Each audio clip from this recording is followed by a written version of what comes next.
Larissa, eu sou servidora do STJ de Brasília e também estou na TV Relacionamento.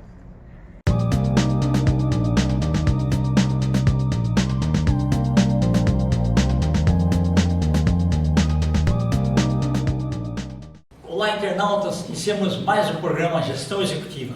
Estou muito feliz, estou revendo dois antigos amigos que trabalhamos juntos na Telesp antes dela virar Grupo Telefônica. Cláudio Freschi, obrigado. Muito prazer, obrigado pelo convite. Emérica Freschi, muito bom rever vocês, tá? Obrigado pelo convite. Tá bom. Eu queria, quem que começa aí? Eu queria perguntar aí como o mundo antes do celular. Quer falar, Emérica? A gente se sente 70, um pouco 80, dinossauro, porque a gente passou por todo, por toda a transformação. Então, em 80, quando eu entrei, não tinha nada de celular, era telefone público, a gente trabalhava muito com a história de via planta, telefone público. Tinha um cartãozinho para poder usar o Isso, posto telefone de serviço para poder usar o telefone público, os cartões. Era um mundo. Depois a coisa foi evoluindo. Começou, quando entrou o celular, entrou aquele tijolão, né? Exatamente. E não funcionava. E depois chegamos até o final, do jeito que está hoje, já a empresa privatizada, celular valendo muito mais que fixo. Hoje o fixo ninguém quer saber. É verdade. Naquela época do fixo, você tinha filas imensas para comprar um plano de expansão, que era o plano de expansão, era a promessa de ter a linha, né? 2 anos depois, pelo menos. 2 anos depois. Então, foi uma época, a gente viveu todo esse processo. Legal. Ô, Cláudio, você lembra que naquela ocasião a gente colocava a linha telefônica no imposto de renda, né? Imposto de renda, era bem.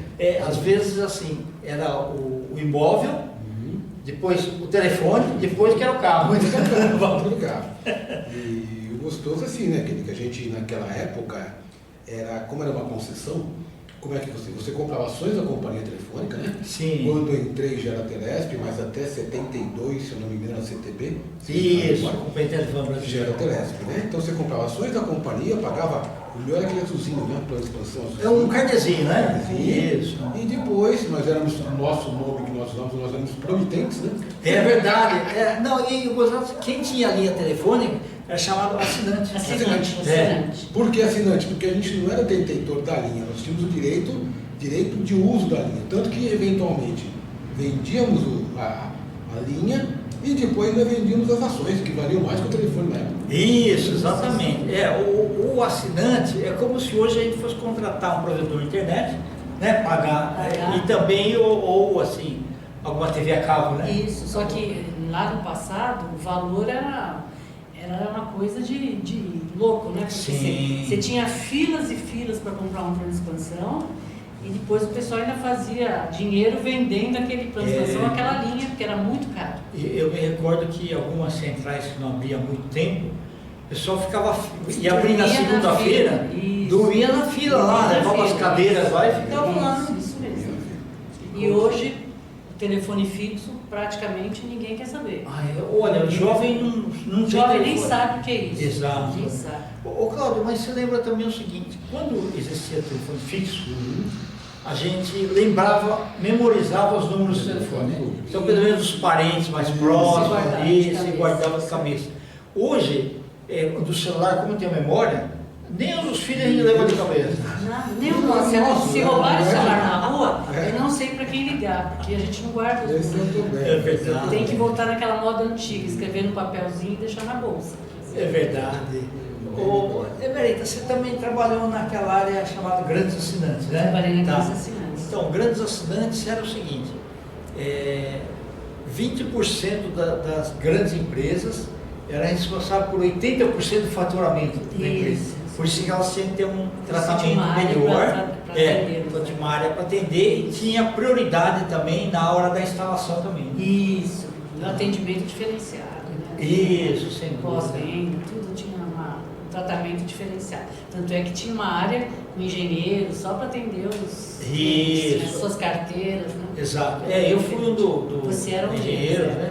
E eu me lembro que algumas coisas eram difíceis. Igual quando pegou fogo, eu atendi a TV Globo. Quando pegou fogo no prédio da CESP, na Paulista, né?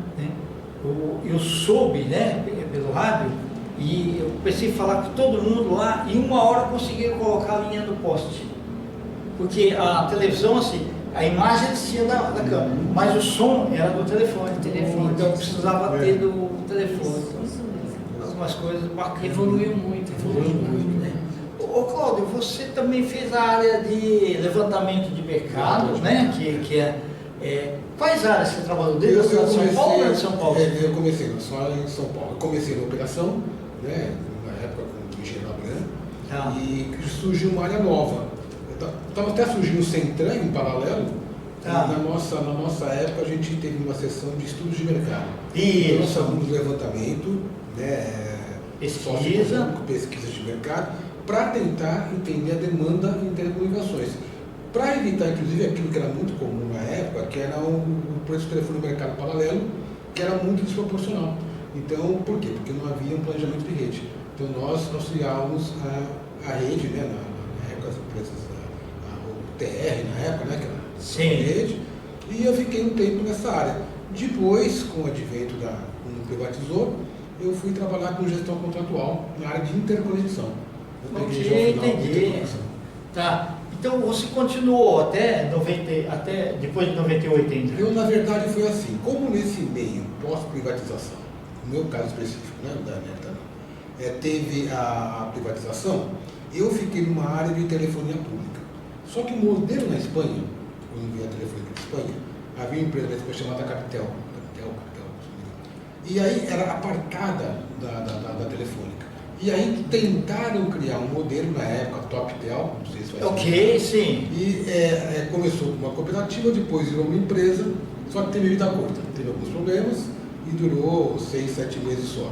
Só que nós somos obrigados a sair da empresa.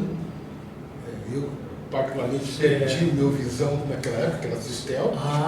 E depois de uns 6, 7 meses, acabei voltando para o convite da Vera Lac, que foi gente da Enética, voltei para a teleconexão. Mas eu trabalhei 20 anos, parei 6 meses, trabalhei mais uns 16. Opa, que bacana! Foi bom, foi uma boa experiência. Legal. Ô, Berta, depois da área de grandes assinantes, você eu tive uma experiência grande, porque depois eu fui para a área de marketing.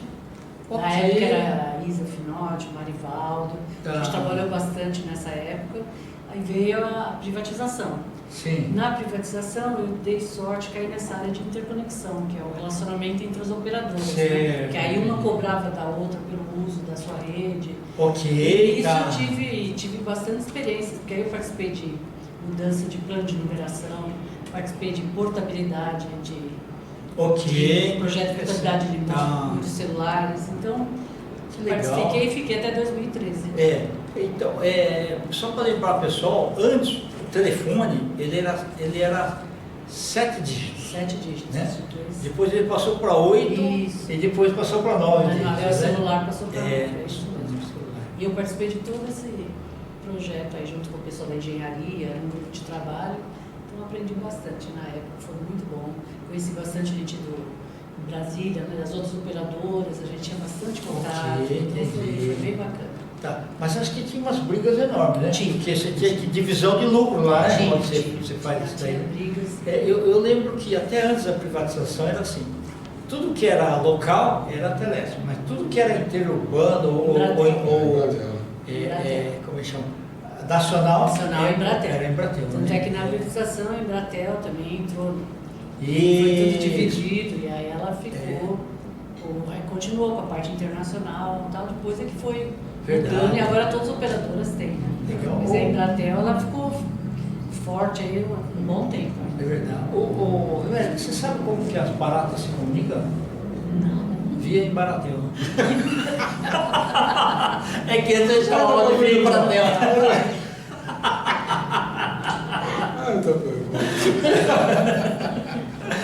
Legal, né?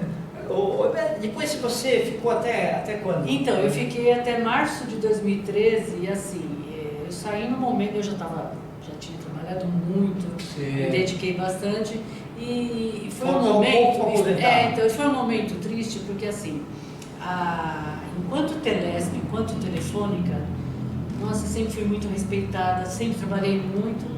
Quando entrou a Vivo, a Telefônica comprou a Vivo, juntou com a Vivo, a Vivo trouxe o pessoal do Rio.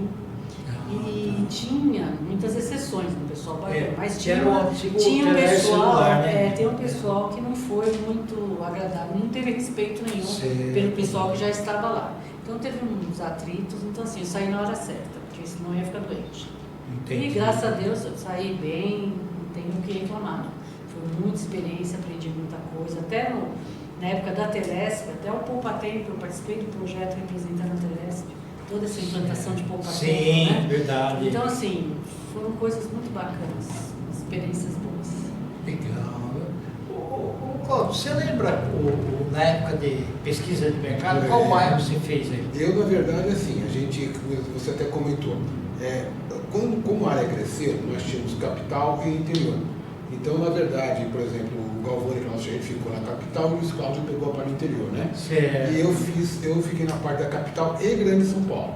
Todos os distritos eram interior. Mas a gente, quando na época da pesquisa, a gente às vezes ia fazer até em termos de hora extra, a gente ia, né, para Campinas, Bauru, Santos, Sorocaba, né? A gente rodava as regiões, né? Mas a minha área mesmo foi São Paulo. Eu peguei a primeira área minha de levantamento, fui até na região de Campinas, foi Hortolândia, né, Sumaré, onde tem IBM, onde tem IBM, que aliás, inclusive dizem que lá tem um local chamado Jardim Rosolém, que alguns comentam que é a Baixada Fluminense em São Paulo, é uma área meio inóspita, né? Mas onde tem Platela, que a região cresceu muito, né?